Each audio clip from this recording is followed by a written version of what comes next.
मित्रों नमस्कार। आज मैं फिर शिवमूर्ति दुबे आपके सामने YouTube चैनल द पत्रकार चैनल पर हाजिर हूं और आपके सामने मैं देश के कुछ ज्वलंत मुद्दे को लेकर के मैं आपसे बात कर रहा हूं और आपको हम सावधान भी करते हुए ये बताना चाहता हूं कि हमारी ये जो भारत भूमि है, भारत माँ हम जिसे कहते हैं, वहाँ देवियों की पूजा, नारियों की पूजा, कन्याओं की पूजा को प्राथमिकता दिया गया। नवरात्रि का पर्व प्रारंभ हो गया है। हम घर घर में माँ देवी की पूजा करेंगे, आराधना करेंगे, कन्याओं का पांव पखारेंगे, कंजिका भोज कराएंगे, उनको दक्षिणा देकर उनका पैर धोकर उनकी हम विदाई करेंगे। इतना ही नहीं, हमारे देश के प्रधानमंत्री का भी ये मंत्र है, बेटी पढ़ाओ बेटी बचाओ। पर मित्रों, आज मन बड़ा व्यथित है और कहीं न कहीं मेरे अंदर भी आक्रोश है, जो आपके अंदर भी होगा। मित्रों, मैं जिक्र करने जा रहा हूं पौड़ी गढ़वाल उत्तराखंड की, जहां पर एक बेटी गरीबी की भेंट चढ़ गई। गरीबी क्या इतना बड़ा परीक्षा लेती है और जान पर बन आए और उस बेटी की जान चली जाए। हम ये सोच रहे हैं, हम ये आपके बात से बात कर रहे हैं, क्या उस बेटी की ये गलती थी कि वो गरीब परिवार में जन्म ली थी? क्या उस बेटी की ये गलती थी कि माँ बाप के गरीबी का बोझ अपने नाजुक कंधे पर उठाने का फैसला ले लिया? क्या उसकी ये गलती थी कि 2 पैसे कमाने के लिए वो दहलीज से पांव बाहर निकाल दी? जरा सोचिए। हम जब कन्याओं की पूजा करते हैं, देवी की पूजा करते हैं, नारी की सर्वत्र पूजा की बात हमारे जो है वेदों में भी कहा गया है, लेकिन आज हमारे और आपके बीच एक बेटी गरीबी की भेंट चढ़ गई।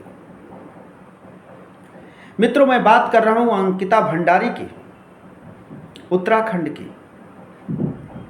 वो एक निहायत गरीब परिवार से थी।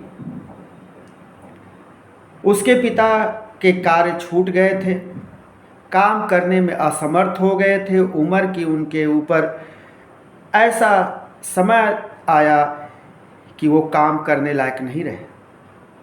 माँ किसी तरह से आंगनबाड़ी केंद्र में भोजन बनाकर परिवार को चला रही थी। छोटा भाई अभी पढ़ने के उसके दिन थे। अंकिता ने यह निर्णय लिया कि हम अपने परिवार के बोझ को हल्का करेंगे। ये सोच करके उसने होटल मैनेजमेंट में एक डिप्लोमा कोर्स किया 1 साल का। उसके बाद वो बेटी एक बीजेपी के पूर्व मंत्री के रिजॉर्ट में वो रिसेप्शनिस्ट की वो सर्विस कर लेती है। लेकिन वो इस बात से अनभिज्ञ थी। उसकी इतनी अभी उम्र नहीं थी कि वो इस देश दुनिया के चालाकियों को समझ पाए। उसके खुशी से उसके पांव जमीन पर नहीं पड़ रहे थे। परिवार में खुशी की लहर थी कि बिटिया अब कुछ करने लगेगी, करने लगी है।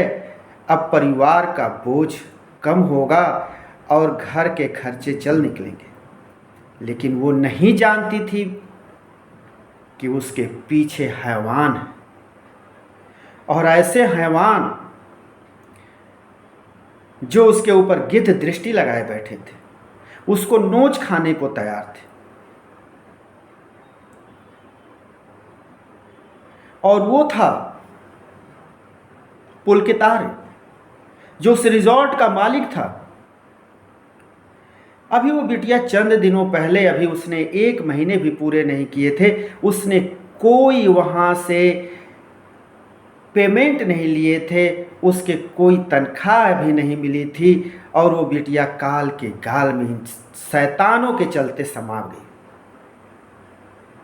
जब वो सर्विस करने गई, कुछ ही दिन बीता था, इस हैवान ने, पुलकित आर्य ने, बहाने से उस बिटिया को अपने बगल के कमरे में शिफ्ट कर दिया, उसके साथ छेड़खानी भी की।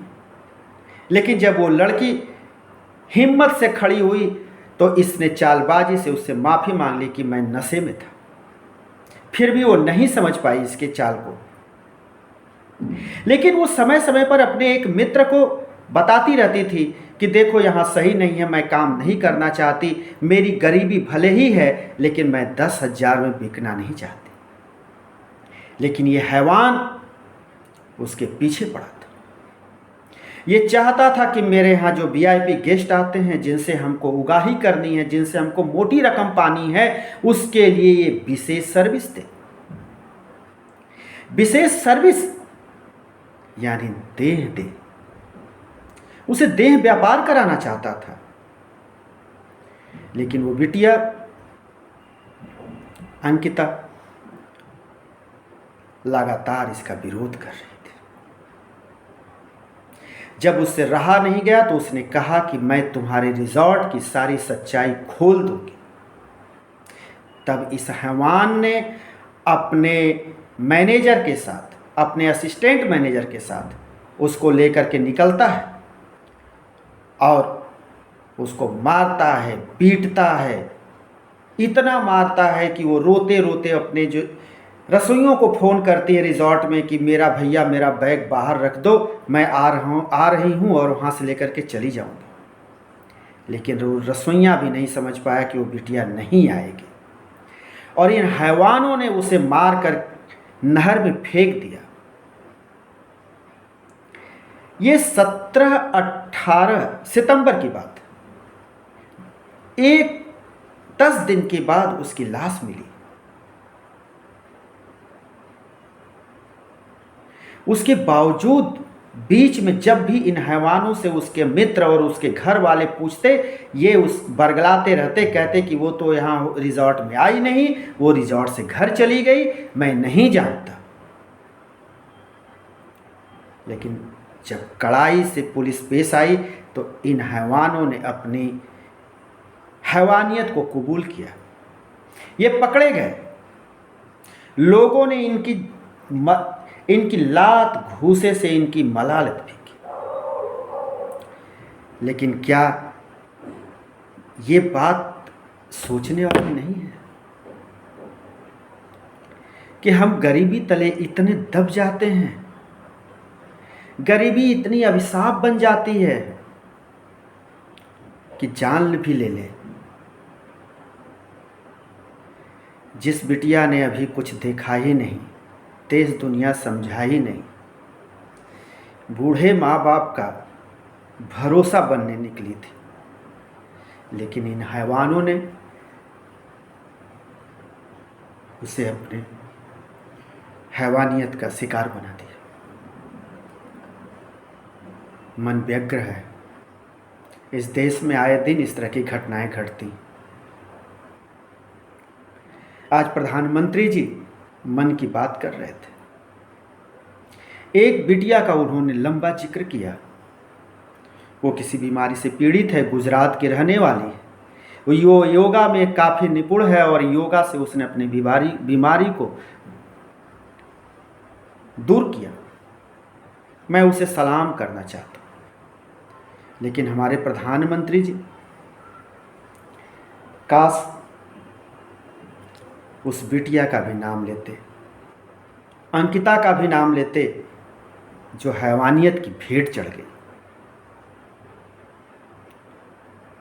उसके माँ बाप पर क्या बीत रही होगी, भाई पर क्या बीत रहा होगा, जो सपने बुने थे वो सपने चकनाचूर हो गए।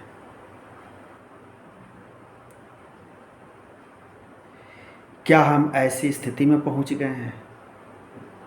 हमारे देश की सरकारें, हमारे देश की पार्टियां एक दूसरे पर कीचड़ उछालने में लगी रहती हैं। जब उनसे पूछो कि तुम्हारे राज्य में ऐसा हो रहा है, तुम्हारा वहाँ सरकार है, तुम्हारे वहाँ मुख्यमंत्री हैं, तो वो तुरंत दूसरे पार्टी की तरफ उंगली उठाते हैं कि देखो उनके यहाँ भी तो यही हो रहा है, उनके यहाँ भी तो यही हो रहा था। क्या हम इसी में पिसते रहेंगे? गरीब हर जगह इन पूंजीपतियों का शिकार होता जा रहा है।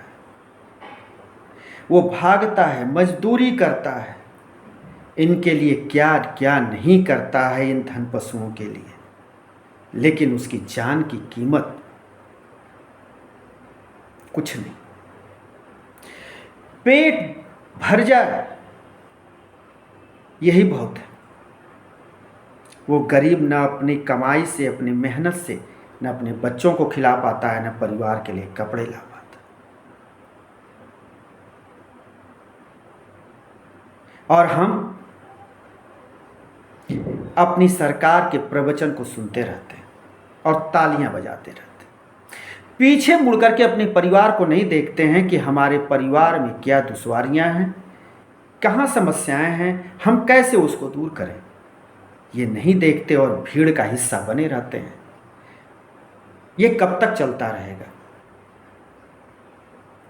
मैं आज की वीडियो इसी के साथ समाप्त कर रहा हूँ और उस बिटिया को, अंकिता को, मैं अपनी भावभीनी श्रद्धांजलि अर्पित कर रहा हूँ। नमस्कार।